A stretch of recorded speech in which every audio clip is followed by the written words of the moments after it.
they're not even coming up because it's not something that is even pertinent to like me hiring. I need your help. That's all I need. I need you. I trust you and know you're great. So I love that perspective. Like you get this win of that. The other side of when I look at the relationship sides of this, it's much less volatile to what's going out there in the market. And you touched on this a little bit, but I want to go back to it for a second, Matt.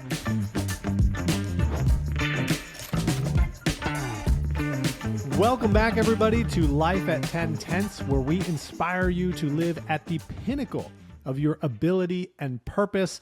And our hope is not only that we inspire you, but that you also get to take away some applications, some tactical things that you can put into play and actually go live at the pinnacle of your ability and purpose. And so welcome to our show. I am Matt Pinelli. He is Garrett Fry. And we are excited to have you guys here today. We have a really fun episode today talking about diversification of streams of revenue into your real estate business, what that means, what's important, what you should look for, and do you need multiple streams coming in? Or do you need one? And what is the difference, right? And Garrett, it's going to be fun to talk about this. And traps. There's traps where people get locked into going like, I've got like this huge place of diversification in my business where I got all these different streams coming in, and it's a trap. So I am very excited to talk about this. I have seen people fall into these traps over the years, and I have seen people create rock solid, amazing businesses when they understand how this works in their business. So good morning, dude. How you doing? Good morning, man. How are you today? I'm good. I'm really good. I've got some caffeine in my system. All right. I'm not adjusting to this light thing just yet, just the way that I would like to be, but we're here, man. I'm good. Yeah. So for those of you who don't know, Garrett is on the West Coast. I'm on the East Coast. And so he wakes up early for us to get these recordings in and so that we can share this with all of you. And I know he loves waking up and doing this and it gets him excited, but when you have a time change all of a sudden happen, like I can see this being a little really bit early. The sun's already up here where I am.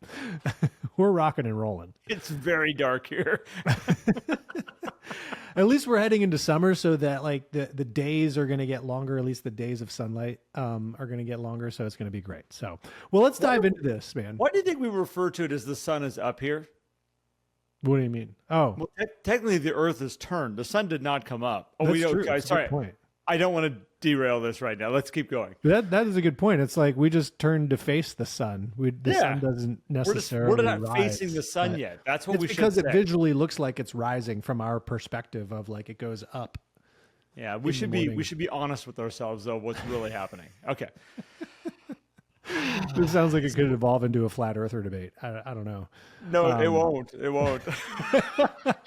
We'll prove that one or disprove that one, depending on how you look at it.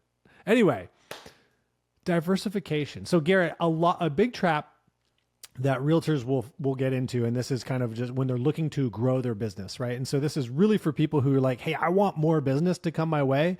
What people will say is, I think I've tapped out my sphere, or like I've already gotten everything I can out of this, or maybe they don't even know.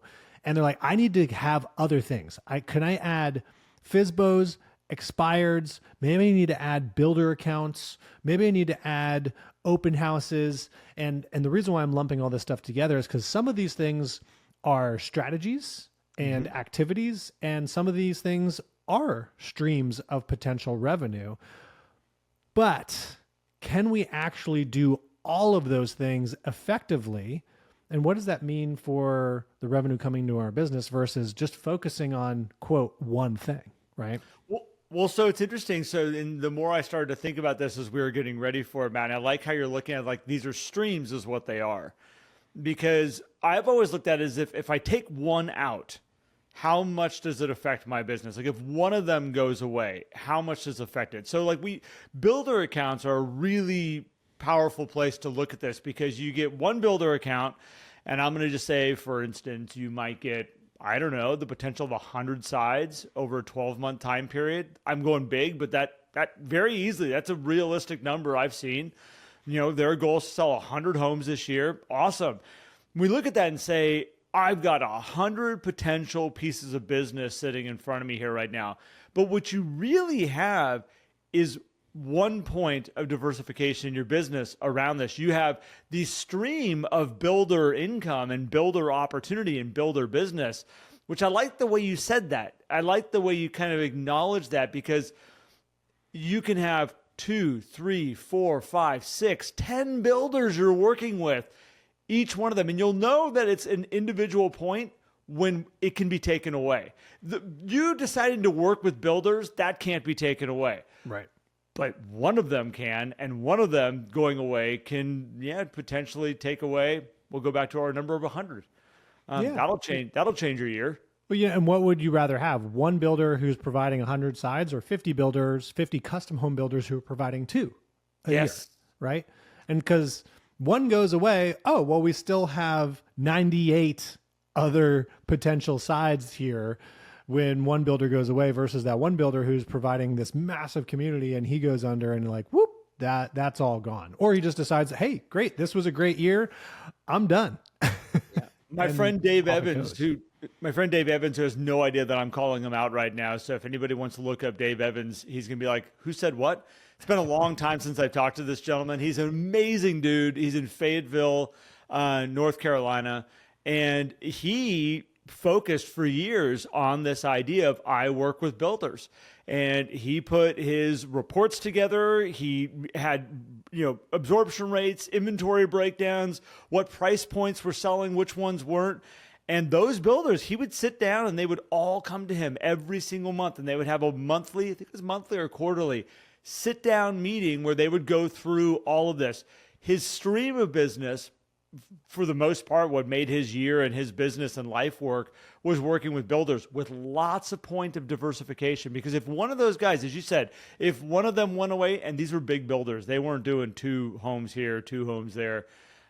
If one of them decided to go away or make a change, would it affect his business? Yes. It wouldn't put him, though, in the oh my gosh, maybe I shouldn't be a realtor, what am I doing, rethinking life strategy moment. Which is important. And so the reason why this has come up for us a lot, Garrett, because this isn't the first time we've talked about this. Might be the first time we put this on a podcast potentially, but we've seen other popular coaches and in trainings say, if you're relying on repeat and referral business from your sphere, you're not diversified enough and you're missing out on opportunities. And no, that is wrong. Now, if your sphere is 2 people, okay, yes. But if your sphere is 200 people, even 100 people, those are all individual points of diversification. And what is most likely happening if we're not getting the business from there is we're not putting the energy and intention into how we can develop that stream. Now, if you don't want to develop that stream, that's totally okay too. You can go over here. But to say that that is not diversified, I call BS. I call BS all day long. And what the biggest thing is that I go back to, like, if you pull one of them away, how much does this affect my business? And if you were looking at the relationship style, different than like, and I want to compare this over, Matt, to the expired listing stream. Yeah. If I have 100 people in my database that I'm staying in flow and contact with and communication with, and I have 100 every month, 100 expired listings that I'm going, which, by the way, very few people are reaching out to 100 expired listings every single year. Every month, sorry, not year, month. Probably even year, we could use that number too. But here's the thing, is that when you reach out to 100 expired listings, the minute you stop doing that, that revenue shuts off. It's not a ongoing revenue building thing. It is did you hit 100? Great. How about next month? We're going to hit another again. Okay, how about next month? We're going to hit 100 again. And then we go, boop, and we turn it off, and that business shuts off. There's not like reoccurring stuff that comes out of it. Now, relationships is an interesting thing, because I can have that same 100 people, 100 touches that I'm going to make, but now it builds off of itself, because that relationship gets stronger the next month, and it gets stronger the next month. And then this goes on for years and years and years. And at some point, one of those people is going to go, you know what, Matt? we're not doing this anymore. We're moving to somewhere else. We're going to find our forever house. This has been great living in Charleston with you. We're not doing real estate here anymore. And when that person leaves, it's okay, because I've got all these other people. It doesn't really change my business all that much. And that is the power of the diversification of the relationship side of this business that a lot of people don't understand. And they spread themselves too thin over, I've got to maintain some of these relationships, but I have to diversify myself. So Matt, I got to have some builders. I got to have some expired listings. I got to have online lead calling campaign going on. And then we're spread so thin that these relationships suffer over here. And you go, you know what? They were right. Can't rely on those relationships. It's a trap. It is. It's a trap. And I think you can also look at these streams as a risk reward, because, okay, like, yes, for sure, if you just stop going out to expireds, like the revenue is going to stop coming in, particularly if you're not nurturing on the back end, because you could long-term make a play where they come in and you build the relationships. Oh, you mean you mean you move them over to the relationship side? Okay, that's where checking. Sustainable business actually lives, is on the relationship side of things. Yeah. Oh, right. Yeah, that's amazing. But here's the other thing, the risk of a stream like expireds. The market is in major control of your ability to go access revenue from that stream. Because let's go back to 2021. Expireds went way down because there was demand just exploding. And so almost everything was selling. We're not going to get into the discussion of whether they were selling for top dollar or anything like that. The point is properties were selling. So there were very few expired listings you can go to. And now I don't necessarily look at open houses as a stream. It can be a stream, but it's a strategy as well. That also started to drop because properties weren't on the market long enough to run open houses. Right? I remember agents freaking out because they were like, I get my business from open houses. That's how I do it. And I am begging agents in my office right now, please let me hold your house open. Let me, and they're like, it's not making it to Sunday. No, it's sold, dude. We're not doing open houses. I'm not even telling my clients we're going to do an open house because there's no need to do it. We don't need to do this stuff right now. And they ran around going, well, how in the world am I supposed to make a living in this business? Well, they had that stream shut off, and those streams can shut off. We're watching cost of building supplies potentially going up right now. You want to watch your builders all of a sudden going, we're putting everything on hold right now. We're going to reduce the amount of homes we're buying because we don't want to buy the supplies right now. Yeah. Oh, there's so many things. And so when you look at, okay, what's the risk of my database and sphere and relationships? Well, the risk is going to be how committed are you to showing up for them and building those relationships, which that risk also exists over on chasing FSBOs, expireds, open houses, because you could stop doing the activities and the business will go away. Same thing on the relationship. You can stop doing the business, but if you've also invested in building brand, you at least have kind of a slower runoff from the database thing. Like you can go take a vacation and people aren't like, well, I guess Garrett's not in the business anymore, but like you just stop calling expireds, like, okay, cool. Like the next expired doesn't even know you exist. So you have to be in full on sales mode with some of these streams. Now, if that's a strategy you have in your business and you're going after those streams, by all means, like if it's working for you, because it can work really, really well, particularly if you are a great salesperson. Yep. But there's one other component to this, Garrett, that I think will help people shift their mindset. And this was coming from, I'm still actually listening to this podcast that Gary Vee put out, and he said something really interesting. And I was like, oh, of course, that makes a lot of sense. And he was talking about brand versus sales. And he said, when they call you, when they're looking to have you come in and give professional advice, you have pricing power because they want to work with you. But when you ask them, when you're going after somebody, you don't have that pricing power because now you have to go sell them on your value. If they come to you, there's already a reason why they called. Because how many people have been in the situation where maybe you're going in on a referral listing appointment, or maybe it's somebody who had a sign call, or maybe you went and found this person, you go there and they say, well, can you do it for less? Because, you know, Matt, I understand what you're saying here, but Garrett said he would do it for less. So could you also? But if they're asking you, you're actually in a position of power. It's like, well, then just go hire Garrett. if you'd want to do it for less. Well, we think you'll do a better job. Okay, great. Well, then that's why it costs more, right? Yeah. And so if you're building relationships and you're really looking at that stream, not only do you have multiple points of diversification, but you also are investing in building your brand, which is going to draw people to you, which is going to give you pricing power, which is going to give you a higher net profit margin too, which at the end of the day, it's what we want. Strong net profit. There's a reason that when we look at a lot of people that we work with, Matt, that build really strong relationship businesses, sometimes I'll ask them and I'll say, hey, by the way, what does your listing presentation look like? And they're like, oh my gosh, I got to see if I can even find it right now. Hold on, let me see what I can get. You would think these top agents have these really polished, awesome presentations and everything that they've got to do. Well, they're not selling themselves. That's the interesting thing is they're out of this sales mode where they fall into Gary Vee's perspective, where they're coming to them and saying, hey, will you list our house? And that person's not sitting there going, well, what is your fees right now? And what are you going to charge? They're just going like, dude, Matt, you're my guy. Come on. We need to get this home listed. We got to get it sold. And that whole conversation goes away. And some of those best, strong relationship agents and brokers out there, they're not even having these commission fees discussions at all. They're not even coming up because it's not something that is even pertinent to like me hiring. I need your help. That's all I need. I need you. I trust you. I know you're great. So I love that perspective. Like you get this win of that.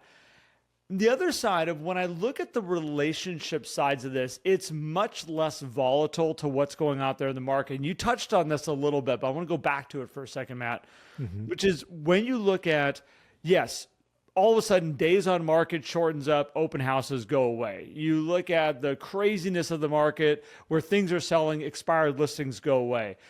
When you look at this group of people that are living their lives and doing their things, we know life changes are going to cause them to move.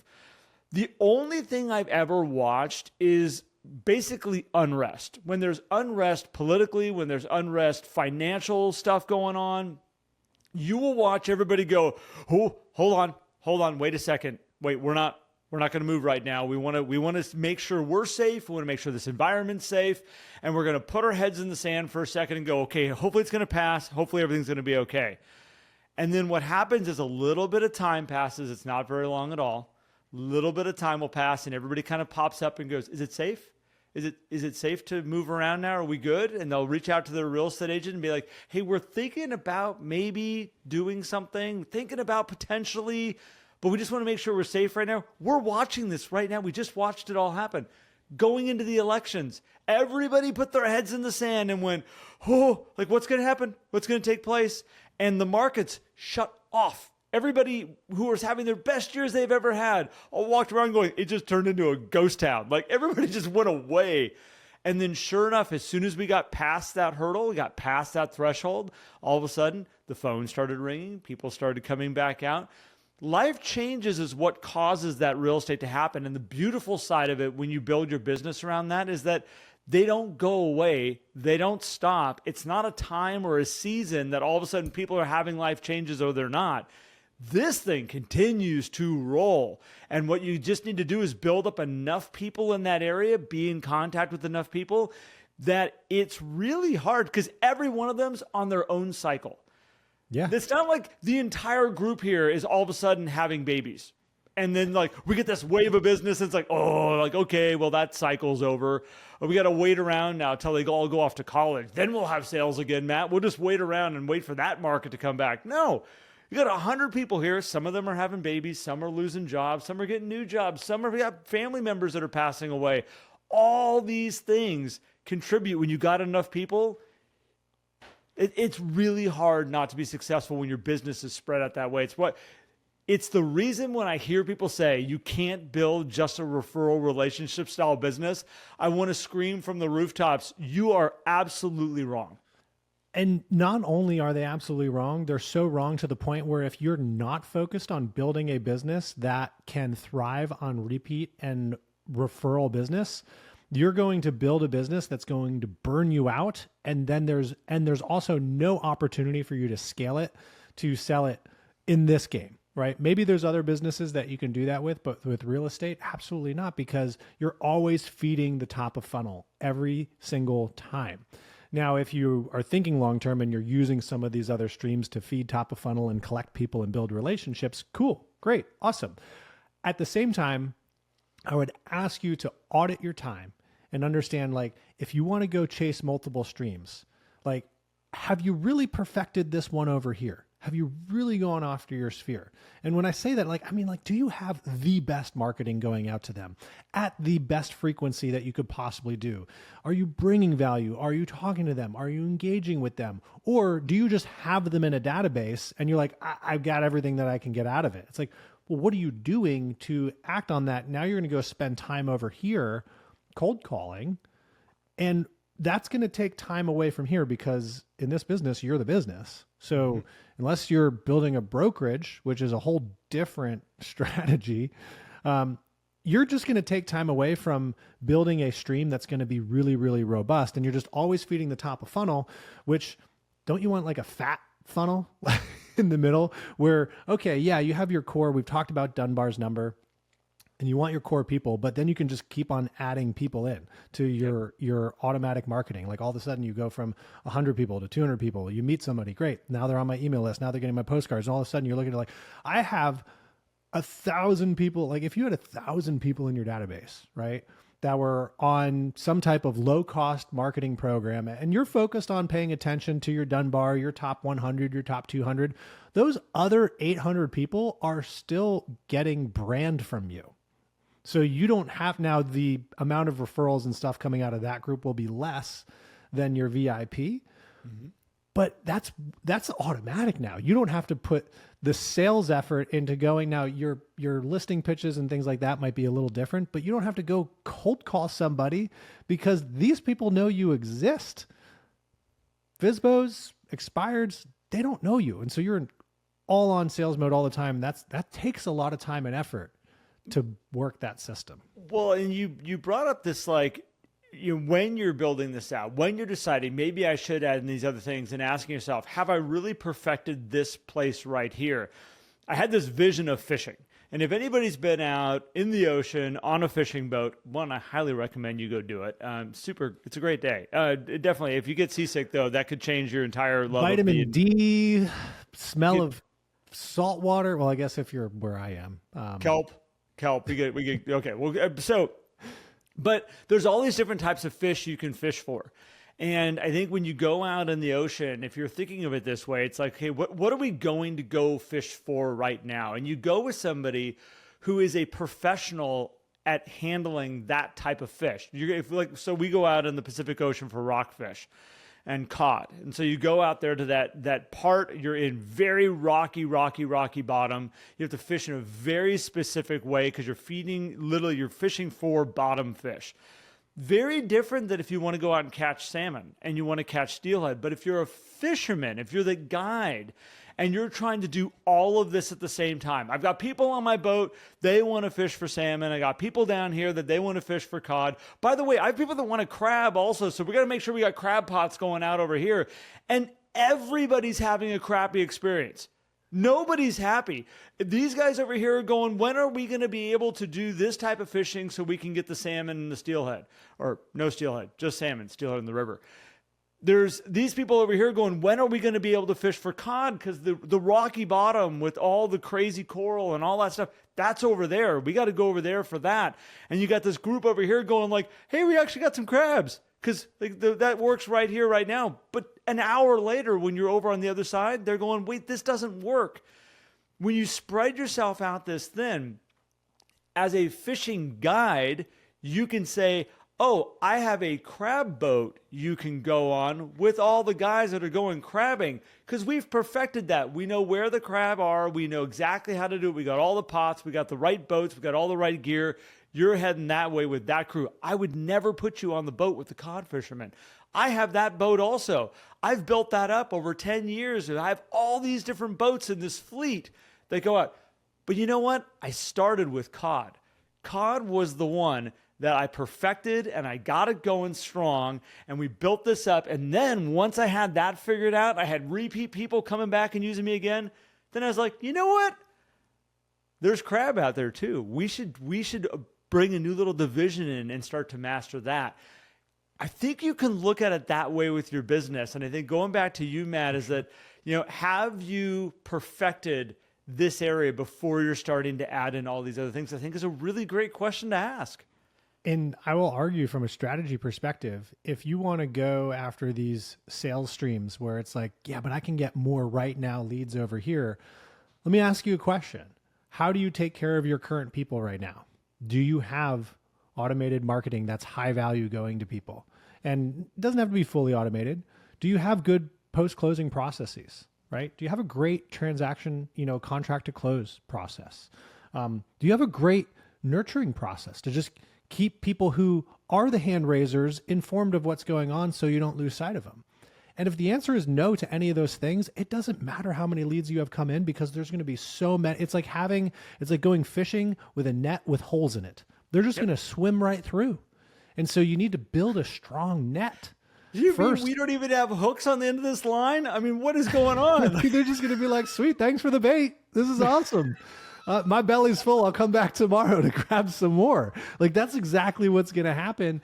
And awesome. And if you build those systems, if you answer yes to those systems, and great, like you have an awesome strategy to build great relationships, and you probably have those people. Now, if you're getting airdropped into a brand new market, yeah, you're gonna have to figure out how to bring in relationships. And that's really where the top of funnel experience lies, is how do you build new relationships? And if it is a sales strategy to do it, cool, no problem, right? But that's really that's the difference here. It's your points of diversification come down to how many people know you and experience your brand, not how many things are you doing to go get business, right? Well, in that whole idea, if you're being dropped into a new market, if you are moving to a new market, we're going to use the ocean analogy and fishing as an example again. Find out what fish are out there before you're like, I'm going to be a salmon expert. And they're like, there's no salmon out there. It's like, hey, I'm going to go chase FSBOs. Cool. There's two. Yeah. You first analyze your surroundings, figure out what fish are actually out there in this body of water that we're fishing in. This happens with farming all the time. People are like, I want to farm this neighborhood because I want those types of homes. And they go and spend tons of money. And it's like, did you ever look at the turnover rate in that neighborhood over the past 10 years? No. Might be worth looking at before you go spend a lot of money. Because that neighborhood, those are the people that just moved into their second house. They got 2 or 3 kids. They're probably going to be there for about 15, 20 years. Dude, turnover rate's really low. Price points. I watch people do with price points all the time where they've got it. They just are like, I want to be in this price point. I'm like, is there any movement in that price point at all?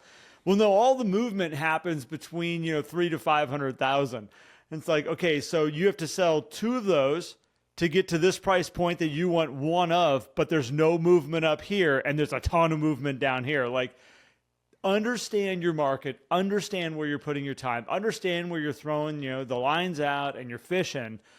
And again, if you can get clear on that, where you're like, okay, I'm going to master this part of this section here.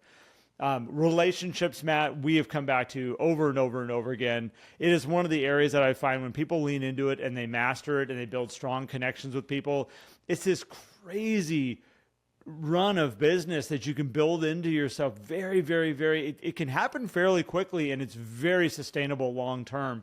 But it's all about quality relationships, all about quality connections, and it's exponential as it grows. It is. So it can just be one. Yeah. So focus on the stream that's right in front of you right now, that if you're working it and it's providing some level of results, you could probably do more to get more out of it. Look at the diversification as the number of points within the stream, not how many streams you have. And I know the saying is look at millionaires who have 6 or 7 streams of income. Yeah, they built that after they built the damn cod boat. Yeah, they built one really awesome stream and they're like, cool, this thing can run as its business and I can go build these over here. They didn't start off going, how can I open 7 businesses at once? At exactly the same time. No, it didn't happen that way. Well, I love this topic. We talk about this all the time. We hear it in the industry all the time. So hopefully you all got value out of this, because I think it's a great time to take a look at your business, look at what you're growing, what you're building, and start to really break down, where am I spending my time? What's getting my energy? And in how many ways am I really diversified? And am I taking care of each point of diversification at the highest level I possibly can? With that being said, appreciate you all showing up, spending your time with us. If you want to learn more about what Matt and I do when we're not here podcasting, because we do this for the love of it, because we like being here with you, but we are coaches full time. We have a group coaching program inside Life at 10 Tenths called the 11 Circle. You can come check that out, get a 7-day free trial, jump into our world, see all of our recorded sessions that we've done internally, all the great people that are in there in the community that we get to work with on a day and weekly basis. And then if you want to look into Matt and I as your own personal one-on-one coach, that is an option also. You can learn about that at Life at 10 Tenths, and we'd love to kick that idea around with you if that's something you're looking for. Also, I want to throw out, if you are looking for a keynote in any of your events, or if you are looking to have somebody just come and talk to your office, share some great ideas and maybe a sales meeting or whatnot, we are open to all of that. So we appreciate all of you.